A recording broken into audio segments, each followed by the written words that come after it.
आध्यात्मिक ज्ञान गंगा। भूमिका। पूर्ण परमात्मा पूर्ण ब्रह्म अर्थात सत्पुरुष का ज्ञान न होने के कारण सर्व विद्वानों को ब्रह्म निरंजन काल भगवान जिसे महाविष्णु भी कहते हैं तक का ज्ञान है।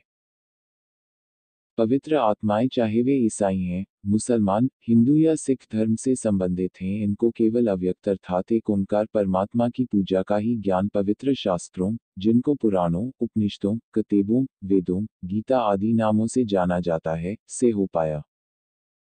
क्योंकि इन सर्व शास्त्रों में ज्योति स्वरूपी अर्थात काल ब्रह्मा की ही पूजा विधि का वर्णन है तथा जानकारी पूर्ण ब्रह्म सत्पुरुष की भी है।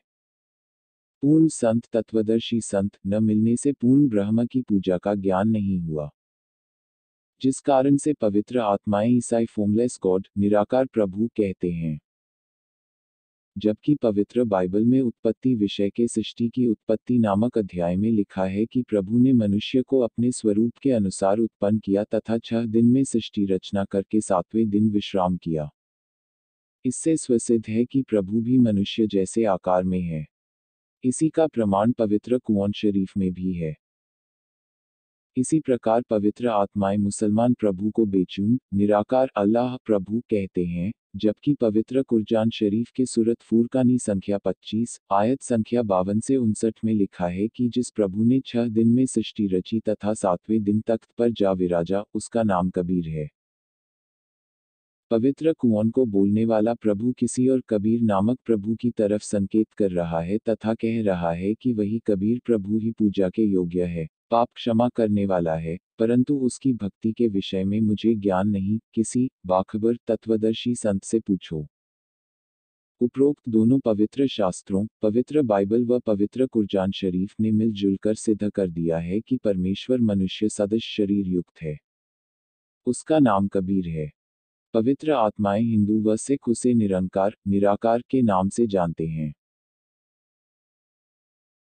जबकि आदरणीय नानक साहिब जी ने सत्पुरुष के आकार रूप में दर्शन करने के पश्चात अपनी अमृतवाणी महला पहला, श्री गुरु ग्रंथ साहिब में पूर्ण ब्रह्म का आकार होने का प्रमाण दिया है। लिखा है, धानक रूप रहा करतार पश्च 24, हक का कबीर करीम तू बेब परवरदिगार पश्च 721 तथा प्रभु के मिलने से पहले पवित्र हिंदू धर्म में जन्म होने के कारण श्री ब्रजलाल पांडे से पवित्र गीता जी को पढ़कर श्री नानक साहिब जी ब्रह्म को निराकार कहा करते थे।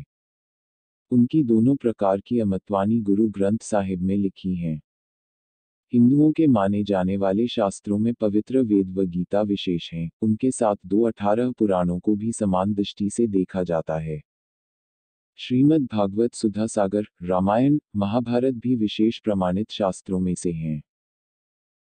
विशेष विचारणीय विषय यह है कि वर्तमान में जिन पवित्र शास्त्रों को हिंदुओं के शास्त्र कहा जाता है, जैसे पवित्र चारों वेद व पवित्र श्रीमद् भगवद गीता जी आदि, वास्तव में ये सत शास्त्र केवल पवित्र हिंदू धर्म के ही नहीं हैं। ये सर्व शास्त्र महर्षि व्यास जी द्वारा उस समय लिखे गए थे जब कोई अन्य धर्म नहीं था। इसलिए पवित्र वेद व पवित्र श्रीमद् भगवत 2 भूमिका गीता जी तथा पवित्र पुराणादि सर्व शास्त्र मानव मात्र के कल्याण के लिए है।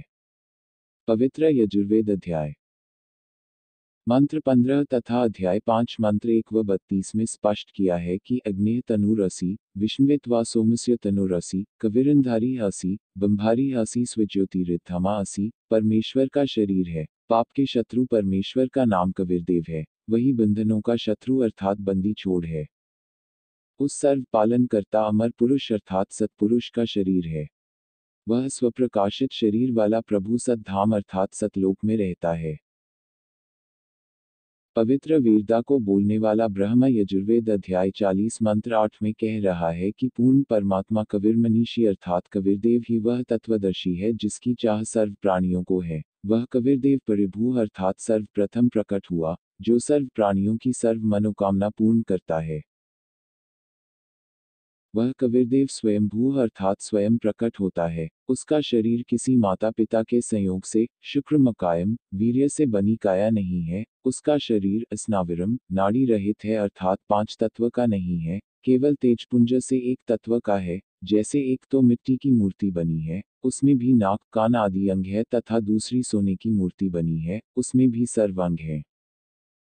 ठीक इसी प्रकार पूज्य कबीरदेव का शरीर तेज तत्व का बना है, इसलिए उस परमेश्वर के शरीर की उपमा में अग्नेय तनूर असी वेद में कहा है, जिसका अर्थ है तेजो में परमेश्वर सशरीर है।